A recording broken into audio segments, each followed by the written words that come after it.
पालघर जिल्हा परिषद अंतर्गत सुरू असलेल्या शिक्षक भरतीत एकूण जागांपैकी 50% जागा सरळ सेवा भरतीने आदिवासी समाजाला आरक्षित करून नोकर भरती करण्यात आली आहे। उर्वरित 50% जागा ह्या खुल्या ठेवण्यात आल्या। त्यामुळे अनुसूचित जाती, इतर मागासवर्ग, भटके विमुक्त, विशेष मागास प्रवर्ग आदी समाज घटकांना आरक्षण नाकारल्याने या वर्गातील उमेदवारांवर अन्याय होत आहे। या विरोधात बिगर आदिवासी समाजातील बेरोजगार तरुणांनी पालघरचे खासदार डॉक्टर हेमंत सौरा यांच्या निवासस्थानासमोर बेमुदत धरणे आंदोलन पुकारले आहे। दरम्यान या आंदोलनाला शिवसेना उद्धव बाळासाहेब ठाकरे पक्षाचे ठाणे जिल्हा प्रमुख केदार दिघे यांनी भेट देत आंदोलकांशी चर्चा केली। सरकारने आरक्षणाच्या माध्यमातून समाजात तेढ निर्माण करू नये, समाजातील सर्वच समाज घटकांना न्याय द्यावा असे म्हणत या लढ्यात आंदोलकांच्या सोबत असल्याचे दिघे म्हणाले। नमस्कार, आम्ही आज ओबीसी आरक्षण हक्क बचत समिती यांच्या वतीने पालघर जिल्हा आणि ठाणे जिल्हा यांच्या माध्यमातून पालघर वाडा तालुका येथे आपल्या लोकप्रतिनिधी खासदार साहेब यांच्या निवासस्थानी आम्ही आंदोलन करत आहोत। कारण आमच्या मागण्या पेसा क्षेत्रात आम्ही राहतोय आणि पेसा क्षेत्रात असूनसुद्धा आम्हाला या नोकरीपासून वंचित ठेवण्यात आलेला आहे आणि ज्या ज्या भरत्या होतात त्या भरत्यांसाठी संपूर्णपणे जे GR निघतात ते फक्त एकाच जातीसाठी निघतात, ST प्रवर्गासाठी, आणि या सर्व इतर प्रवर्ग यामध्ये डावळले जातात। म्हणजे सर्व प्रवर्गांना यामध्ये समाविष्ट करणं गरजेचं आहे। कारण आत्ताच 6 ऑक्टोबरला जो सुप्रीम कोर्टाचा आदेश आलेला आहे त्या सुप्रीम कोर्टाच्या आदेशामध्ये सुद्धा दिलेलं आहे की 50% आरक्षित प्रवर्गाला न्याय मिळण्यात यावा किंवा आरक्षित प्रवर्गाची भरती करण्यात यावी। तर आता जी भरती झालेली ती आरक्षित प्रवर्गाला डावलून फक्त ST प्रवर्गाची भरती केलेली आहे। त्याच्यामुळे महाराष्ट्र शासनाने हा चुकीचा अर्थ लावून फक्त ST प्रवर्गाला 100% आरक्षण देऊन इतर प्रवर्गाचं आरक्षण हे 0% केलेलं आहे। आणि मग आम्ही अशा 0% आरक्षणामध्ये आम्ही नोकरीपासून वंचित आहोत आणि आम्ही जायचं कुठे?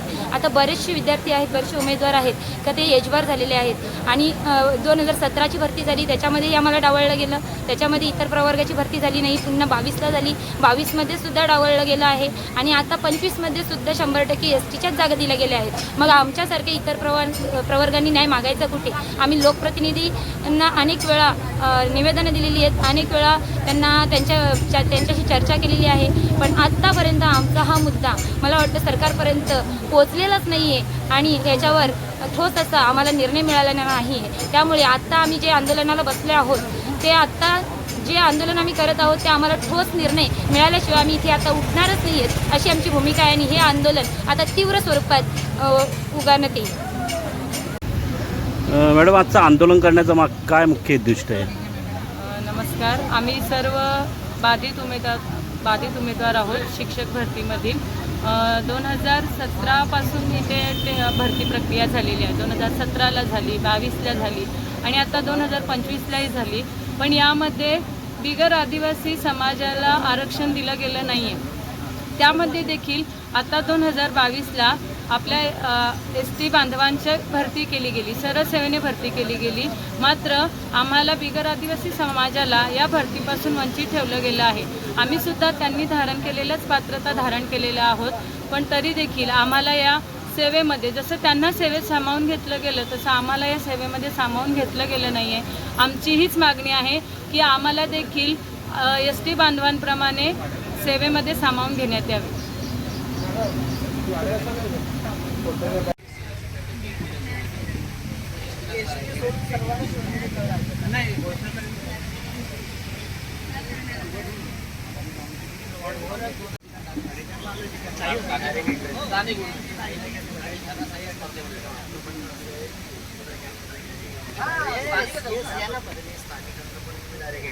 गेले 19 दिवस ते लोक या सरकार विरुद्ध आणि वाढवण बंदर विरोधात वाढवण बंदर होऊ नये आणि जर का झालं तर त्याचे किती दुष्परिणाम त्या पालघर जिल्ह्यामध्ये आणि खास करून त्या वाढवण बंदर परिसरामध्ये कमीत कमी 50 ते 75 गावं कशामध्ये बाधित होऊ शकतात आणि त्याचा परिणाम काय होऊ शकतो जनजीवनावरती याच्या बाबतीतला एक खूप मोठं आंदोलन गेले 19 दिवस सातत्याने लोक तिकडे ग्रामस्थ घेत बसून तिकडे आंदोलन करतायत।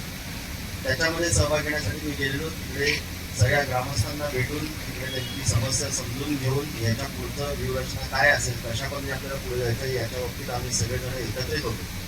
तेव्हाच मला आमच्या कैलाश मला कळवलं की असं असं वाड्यामध्ये ही समस्या झालेली आहे आणि आंदोलनाला यासाठी लोक मंडळी बसलेले आहेत आणि म्हणून खास करून मी इथे आलो. मला पूर्वकल्पना या विषयाची नव्हती. मी आता युवराज ठाकरे साहेबांकडनं सगळा विषय समजून घेतला. माझं स्वतःचं मत मी आता त्यांच्याकडे असंच मांडलं की सरकारने अशा अनेक गोष्टी केलेल्या आहेत ज्याच्यामध्ये स्थानिक पातळीवरती आपापसामध्ये वाद लावून एकमेकांची डोकी कशी फुटतील आणि त्यांचे विषय कसे मार्गी लागतील एवढंच बघितलेलं आहे.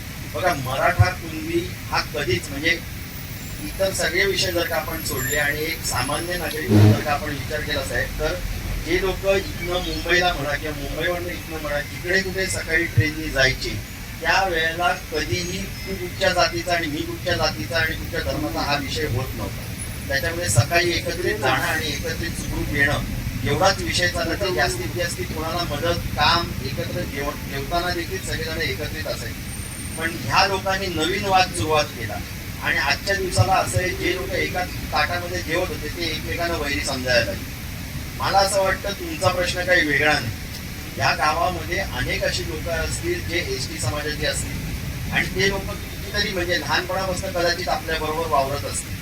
पण आज सरकारच्या नको त्या विषयामध्ये नको ते डोकं चालवल्यामुळे आज जो प्रश्न निर्माण झालेला आहे, मी आता साहेबांना तेच विचारलं की हे जर का सरकारला कसं काय कळत नाही. जे लोकप्रतिनिधी आहेत म्हणजे आमदार असतील खासदार असतील ते कोणत्याही समाजाचे असो, पण ज्या वेळेला तो नेता किंवा तो लोकप्रतिनिधी ज्या वेळेला एखाद्या पदावरती जाऊन बसतो, त्या आमदार खासदार मंत्री असेल त्यावेळेला त्यांनी स्वतःची जात काय हे विसरून आपण त्या समाजाचं प्रतिनिधित्व करतो या अनुषंगाने काम केलं पाहिजे. आणि आपल्यामध्ये राहणाऱ्या मध्ये ST SC NT OBC जे कोण असतील किंवा ओपन असतील या सगळ्यांना एकत्रित समान न्याय कसा मिळेल, समान न्याय देऊन त्यांच्या पुढच्या भविष्यासाठी आपण काय करू शकतो या अनुषंगाने विचार केला पाहिजे.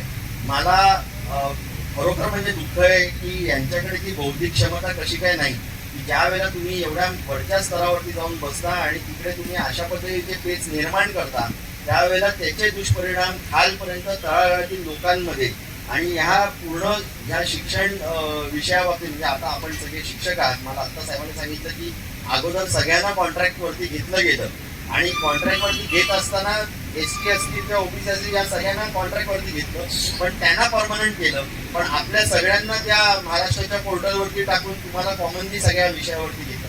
माझा अत्यंत चुकीची गोष्ट ही झालेली आहे. त्याकरता आपण सगळे आंदोलन करतच आहात, पण तुमच्याबरोबर आम्ही देखील तुमच्या बरोबर आहोत याची गवाही मी आपल्याला देतो.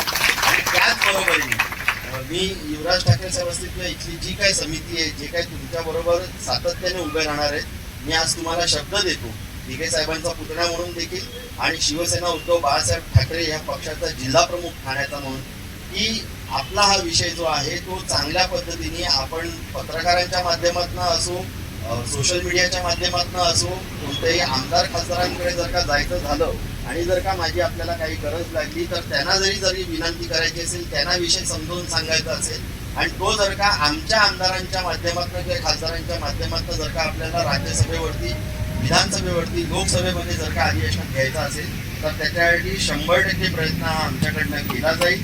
याच्या पुढे देखील नुसतं तुमच्याच बाबतीत नव्हे तर या समाजामध्ये वेगवेगळ्या जातींना आपण एकत्रित न्याय कसा देऊ शकतो आणि ज्या पद्धतीने आज आपण प्रत्येक विषयामध्ये प्रत्येक अडीअडचणीमध्ये सगळे गुण्यागोविंदांनी ज्या गावामध्ये आपण राहतोय तेच पुढचे व्यवस्था तीच पुढचे संबंध तसेच टिकतील. आणि ज्या वेळेला आपल्या या जॉबच्या बाबतीत करिअरच्या बाबतीत जेव्हा विषय येतो तेव्हा कुठेही तो वाद होणार नाही. या अनुषंगाने आपल्याला काय करता येतील त्याची नक्कीच पुढे पावलं आम्ही 100% आपल्याला पाठिंबा देऊ एवढी तुम्हाला सांगतो. धन्यवाद. आपण सगळ्यांना शुभेच्छा देतो की देव करो की कुठेतरी ह्या सगळ्या सत्तेमध्ये बसलेल्या लोकांना कुठेतरी बुद्धी सुचो आणि काहीतरी एक चांगला नियम आपल्यापर्यंत येऊ जेणेकरून आपल्यावरती कोणत्याही पद्धतीचा अन्याय होणार नाही. धन्यवाद.